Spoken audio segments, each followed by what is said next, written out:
सीतांबरम नष्टिकवर्णवेश पीतांबरम तम नटवरे वेश नवाम्बुद श्यामल सुंदरांग वंदे हरिम धर्मसुतम च कृष्णम मह इष्टदेव परम कृपाल भगवान स्वामीनारायण महाप्रभु पीपल गामने आंगणे दिव्य मूर्ति प्रतिष्ठा महोत्सव एना अंतर्गत चाली रहेली आ दिव्य भागवत भागीरथी गंगा एमना वक्ता स्नेह विद्वान विचलदासजी स्वामी आ महोत्सव आ मंदिर एना प्रणेता प्रेरक परम पूज्य प्रातः स्मरणीय पूज्यपाद प्रभुचरणदासजी स्वामी अपने दिव्य सभा में उपस्थित अमरेली थी पधारेला भक्ति संभव स्वामी बगीसरा थी पधारेला लक्ष्मी प्रसाद स्वामी हरियाणा गुरुकुल थी पधारेला भक्ति जीवन स्वामी ધોરાજી थी साथीजी महाराज पधार्या है गरड़ा थी मारा गुरु बलदेव स्वामी पधार्या है सभा में उपस्थित दरेक संतो श्रीजी महाराजना वाला वाला लाडेला दरेक भक्तों ने नूतन वर्षना जय स्वामीनारायण वाला वाला भक्तजनों भक्त जीवन स्वामी लगभग सभा ने खखड़ावी दीधी है बहु वधारे टाइम नहीं हो सुभाषित में एक बहु सरस मजानो श्लोक से शास्त्री महाराज जाने से शतम विहाय भोक्तव्यम हो काम छोड़े અને જમવાનો સમય જ્યારે થાય ત્યારે હોય હો કામ મૂકી એને જમી લેવું. આ તો મોટા પુરુષોએ બહુ ચિંતન કરીને શ્લોક લખ્યો છે. જમવું એ જીવનમાં કેટલું મહત્વનું વસ્તુ હશે, કારણ કે જમવું એ આપણા પ્રાણ છે. પ્રાણને ટકાવવા માટે જમવું એ બહુ આવશ્યક છે. એટલે લખ્યું કે શતમ વિહાય ભોક્તવ્યમ સહસ્ત્રમ સ્નાનમાં ચરેત. 1000 કામ હોય તો મૂકીને સ્નાન કરી લેવું. લક્ષમ વિહાય દાતવ્યમ. 1,00,000 કામ આપણી પાસે હોય તો આવો પીપળ ગામની અંદર મહોત્સવ આવો મંદિર થાય ને દાન કરવાનો અવસર આવ્યો હોય તો લક્ષમ વિહાય દાતવ્યમ. 1,00,000 કામ છોડીને દાન કરી લેવું. પણ કોટિમ તક્ત્વા હરિમ ભજે. કરોડ કામ છોડી અને ભગવાનનું ભજન કરી લેવું. અને એ ભગવાનનું ભજન કરવા માટે પ્રભુચરણ સ્વામીએ પીપળ ગામની અંદર આવું અદ્ભુત ગોપીનાથજી મહારાજના આ પ્રદેશની અંદર 350 ગામડાઓ છે.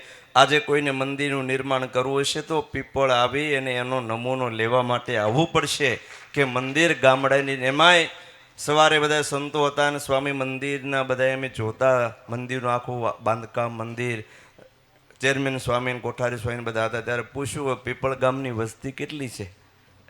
કે 1500 1200 1500 માણસોની વસ્તી અને આવડો મોટો સભા મંડળ અકળે ઠક ભરાઈ જાય છે. વાલા ભક્તજનો આ પીપળ ગામના 1500 માણસો સુધી ભરાય. આ પ્રભુચરણ સ્વામીએ આવે અને અહીંયા પોતાના ચરણારવિંદ એને પ્રસ્થાપિત કર્યા છે. વાલા ભક્તજનો બહુ ટૂંકમાં તમને વાત કરું કે આપણો ભારત દેશ છે ને એ તીર્થોથી ભરેલો દેશ છે. આપણો ભારત દેશ તીર્થોથી ભરેલો. જ્યાં જાય ત્યાં તીર્થો. એમ કહેવાય કે 4 ધામ ને 68 તીર્થ. એ તો મોટા મહાન તીર્થો ભારત વર્ષને આ ભૂમિ ઉપર રહેલા છે. બાકી નાના તીર્થો તો જ્યાં હાથ નાખોના તીર્થ છે. પણ વાલા ભક્તજનો તીર્થોમાં તીર્થત્વ હોય, એમાં પાપ બાળવાની શક્તિ હોય, પુણ્ય પ્રાપ્ત કરવા આપવાની શક્તિ હોય. પણ બહુ મોટા સંતો પાસેથી સાંભળેલું છે કે ભારત વર્ષના તમામ તીર્થો ભેગા થાય અને તમામ તીર્થો હાથમાં જળ લઈને સંકલ્પ કરે કે અમારામાં રહેલું જે તીર્થત્વ છે એના ફળ રૂપે અમે સંકલ્પ કરીએ છીએ કે મારે પીપળ ગામની અંદર પ્રભુચરણ દાસજી સ્વામી જેવા એક સંત જોઈએ છે.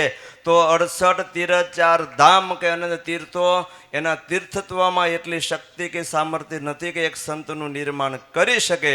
પણ પ્રભુચરણ સ્વામી જેવા સંત જ્યાં જાય ને પગ મૂકે એના એક તીર્થનું નિર્માણ કરે. આ સંતમાં શક્તિ અને સામર્થ્ય છે.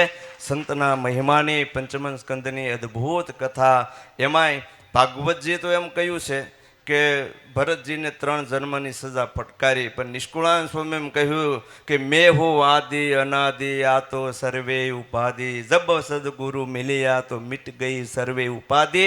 એને પોતે જ પ્રમાણ આપ્યું છે કે આગે તપસી તપસા કરતા રહે ગઈ કિંચિત કામા. તે કારણ આ નર્તન ધરિયા સો જાનત હે રામા. આગે તપસી તપસા કરતા હતા અને કિંચિત કામા એટલે થોડીક પણ નાની આ સંસારમાં એક મૃગ બચ્ચામાં દયાએ કરીને વાસના રહે. કહે છે કે એને કારણ પછી તો નિષ્કુળાનંદ સ્વામી કે કેટલા જન્મ લે અને એ ભગવાન સ્વામિનારાયણ એની ભક્તિ અને સાધનાથી પ્રસન્ન થયા. તો નિષ્કુળાનંદ સ્વામી કે આ સદગુરુ મળી ગયા, રામાનંદ સ્વામી જેવા મહાપુરુષનો યોગ થયો, જેથી આ પુરુષોત્તમ નારાયણ મળ્યા અને હવે જન્મ મરણ છૂટ્યા. એટલે વાલા ભક્તજનો, પીપળ ગામની અંદર ન ભૂતો ન ભવિષ્યથી એવું અદ્ભુત મંદિર બાંધ્યું છે.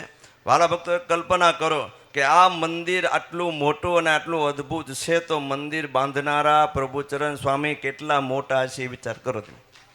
જો આ મંદિર આટલું મોટું હોય તો આ મંદિરનું જેને આવું નિર્માણ, આ નાના ગામની અંદર આટલું સરસ મજાનું મંદિર, એમ તો સંતો મંદિર બાંધતા જ હોય એટલે મને ખબર હોય કે મંદિર કેમ બાંધવું, પણ આવું મંદિર બાંધવું, આ નાના ગામની અંદર બાંધવું. અને વાલા ભક્તજનો કે પ્રભુચરણ સ્વામી કાયમ તો અહીં રહેવાના નથી, આ મંદિર ગામને સમર્પિત કરી દેવાના છે.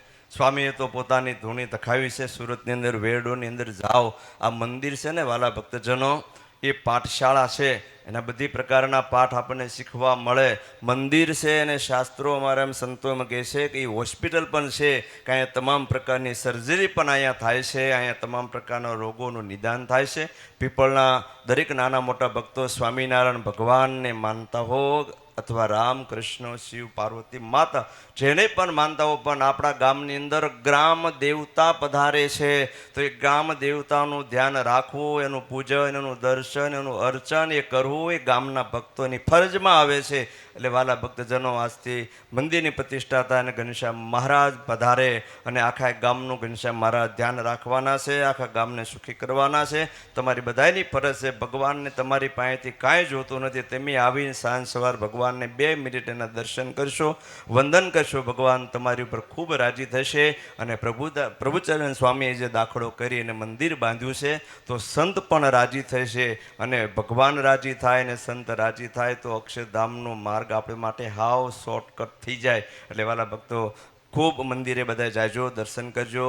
ભગવાન ભજવા કોટિમ તત્વાર્યમ હો, કરોડ કામ છોડી અને ભગવાન આ દેહ કરીને બચી લેવા, એ જ આ કથાનો સાર છે. વાલા ભક્તજનો, આવો મૂર્તિ પ્રતિષ્ઠા મહોત્સવ, આની અંદર હમણાં મંદિરમાં જોયું કે બહારના કેટલાય દાનવીર શ્રેષ્ઠ દાતાઓએ આમાં સુંદર બધાને લક્ષ્મીનું દાન કર્યું છે, એટલે આવું મંદિર નિર્માણ થયું છે. આ મહોત્સવમાં પણ ભક્તોએ યજમાન પદ સ્વીકારી અને જે દાન આપ્યું છે, દરેક આ તેમ જો, આ સ્વામીએ ગુણાતીત શિબિરનું આયોજન અહીંયા કર્યું. કલ્પના નહીં હોય કોઈ દે કે પીપળ ગામની અંદર સત્સંગને એવી શિબિર થાય.